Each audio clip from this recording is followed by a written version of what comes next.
Hello, everybody, and welcome back to another episode of Killer Academy. In this episode of Killer Academy, we're going over the first killer to be introduced into the game, Trapper. His power is very, very simple, and it was back when you could just get away with extremely simple abilities. That power was being just a bear trap. So when you set a bear trap, you could whenever a survivor walked over the bear trap, they would be stunned and had a 25% chance of removing it themselves, or somebody else could come over and remove it. And if you hit them while they were in the bear trap, they would go down immediately. This was good when the game first came out and there weren't actually good killers, but as the evolution of killers progressed forward, it became a very much nothing power and is now just easier to trap yourself. He has 3 perks. Agitation is fine. It makes it to where you have a higher terror radius and you're faster when carrying a body. Brutal Strength makes it to where you have you break pallets, you break everything faster. And my favorite is Unnerving Presence, which makes you have a bigger terror radius and more skill checks inside of that terror radius. So, altogether, it's not that good. His power is okay at best, but it's very mindless at that, and none of his perks are worth using over most perks that killers already have. So I don't find myself using them, and neither do most players, and if they are, they're going to be using Agitation. It's, in general, just a very much nothing, but not in the sense of that Lesion was. At least he's unique in his trapping ability, but there are other trappers in the game. For example, you have both the Executioner and Hag. Hag, which can teleport to people, which is extremely useful. But overall, it just seems like Trapper is very slow and meaningless compared to other killers. So let's figure out what to do about that. So one strat that I don't see people doing often is what I just did. I call it fake trapping. It's where when a survivor sees you, you do the action of placing a trap without fully doing it. This actually works because now think that there is a trap there. Another strategy is place it beneath pallets. This is very good because if they vault the pallet, they won't have enough time to react because they'll get hit by the bear trap. And something that I figured out, as you'll see through this segment of gameplay, is people tend to not remember where traps are placed, which is really good. But if they're, decent survivors, they'll immediately know what you're up to replacing traps in the same spot.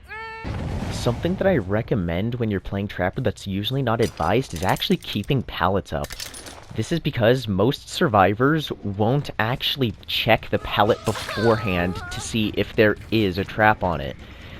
This is actually a really strong ability because if you're in a chase with a survivor who vaults a pallet right into your trap, well, now you have a dead survivor. It can come into real handy when the person you're facing seems to be abusing pallets, and you immediately punish them for that, which is always fun. Another tip is to place it in narrow, unavoidable spaces, where, especially around bodies, the survivor won't have enough room to dodge the trap in a chase. This is always a really good strategy, because it takes one of the biggest weaknesses of Trapper, which is the large amount of area that the survivors would have to dodge, and turns it into a strength with the complete inability to dodge. And the sheer amount of times that a survivor can fall for the same replaced trap is incredible. They never expect it to be in the same spot because realistically it doesn't make sense to put it where they'd already know. But turn that around and trick them with it. It works more often than you'd think.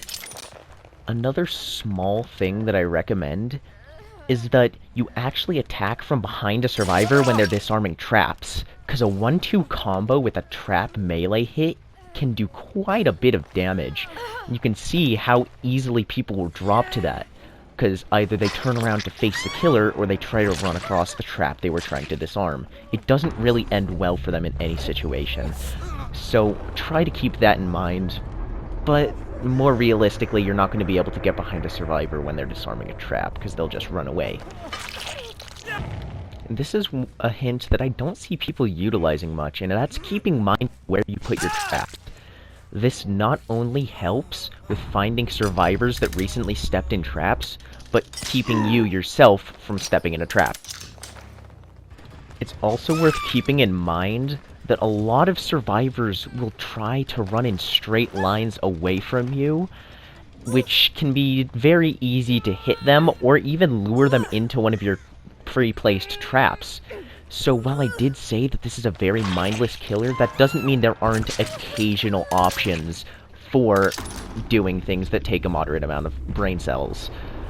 But in general, I feel like people try to treat Trapper like he doesn't have an ability whatsoever, and that's sometimes correct because noob survivors often flock to this killer, and on top of that, don't know that they can actually place traps. I found this niche very useful playing against people who think that they could easily 360 you since you look like a noob playing this killer. And it works especially well on maps like Midwich, where it's just generally hard to 360, mixed with the fact that some of the hooks are straight up just in dead ends that you can place a trap in extremely easily.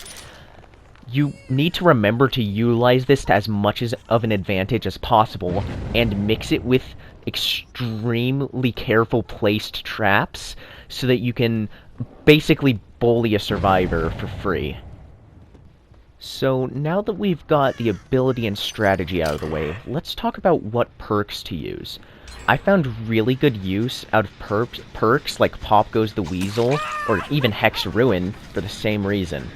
The longer you can keep them away from a generator, the more effective you're going to be.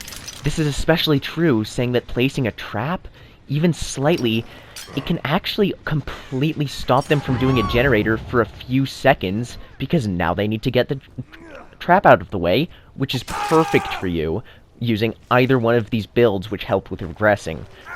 This is also true for things like Jolt and other perks used specially for doing generator busting, and that's always very helpful.